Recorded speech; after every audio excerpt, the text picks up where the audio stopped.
Ms. Joyce. Starting to fill up. What are you thinking? I have somebody at 11, but I could do 11:30 if you want. All right, I'll see you tomorrow. Okay, bye-bye. All right, you ready for your questions? Yes, sir. We're here at Gentleman's Choice Barber Shop on University and Olette intersection, basically. And this place has been here for a long time. Gerard Fahd is the name of my barber. He's cutting my hair, and he agreed to talk a little bit about the history of this place. This building was always interesting to me because it shouldn't really be here. I mean, it has been here for decades, but talk about like where this place is and how it came to be here. Well, from my limited knowledge on it, I know it was built somewhere maybe, I think in the 30s. I'm not 100% sure about that. When it was built, it was actually built by the owners that owned the building on Olette, which is where Chinoso's was. Yep. It's very rare you're going to find something this size in downtown Windsor. They used this as a hub originally, and it's funny because to this day our main water line runs from there. So, yeah, we all share a courtyard back there. Yeah, that's a thing of legends. I remember knowing people who worked at Chinoso's in the kitchen, and that's where they went back to have their cigarette break. Yeah, cigarettes and everything else. And they called it, I think they called it the mouse trap back then. Yeah. And it's kind of an interesting accident of history that it ended up being back there.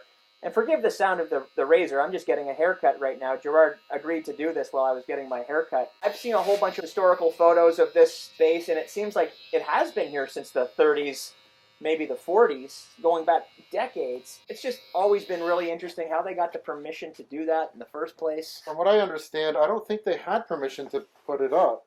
I don't think anybody had any knowledge of this place until Vern bought the property and turned it into a barber shop. At that point, I believe they grandfathered it in. I think it was built without anyone's knowledge. I just really like the detail. Like a lot of people wouldn't even notice that. They walk by here every day. They wouldn't notice that, hey, that's an alley mouth. Yeah, many people actually think that we're attached to the building next door, but we're actually a single building on its own. You'll see once we go back there that it's basically a continuation of the alley that you see from across the street.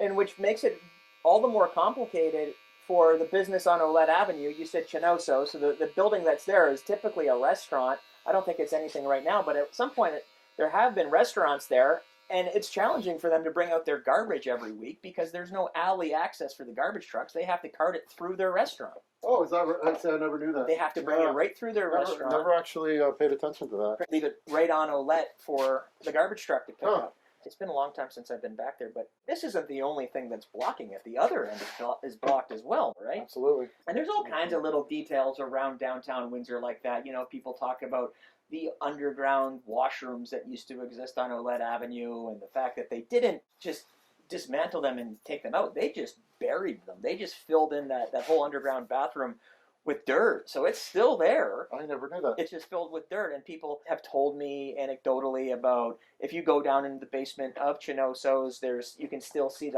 some of the hallways in the basement will lead out right under Olette Avenue, and it's just still exists. So interesting. That's where our water shutoff is down there. So we've had a couple instances where people doing construction down there would shut it off by accident. And we'd be without water, but after many years, we know exactly where to go now when the water isn't working in here. Yeah, we've been here for 50 years now. 50 years. Yep. And as far as I know, right after Shanfield's, this would be the oldest business in downtown Windsor. Well, yeah, I don't think Shanfield's is still there, but I don't think it's operational. I'm not sure if it is. What kind of clientele do you get in here?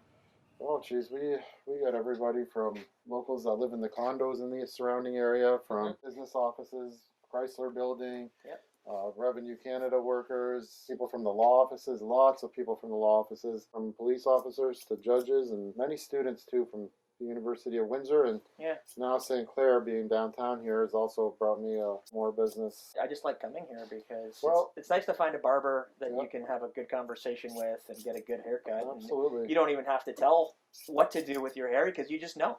Absolutely. And many of our clients were actually people that formerly used to work downtown and have moved out to different neighborhoods and retired and still come make the drive to come down here, which we always appreciate. Very much. And it's always nice to see people from the past and have good conversation. I just love history, and a lot of it gets covered up over the decades, but every once in a while you catch a glimpse of something, of a nice old building or an old facade that's come down that was underneath a sign, and then they took the sign down and then it's exposed again. Like There's one on Olette Avenue that somebody took down a sign recently, and then there's the sign for the hat store that was there in the 30s. Is that right? Oh yeah, in the 30s and 40s. Where was that at? Right on Olette. Downtown Windsor history. I love it. I live great. down here and I work down here, so.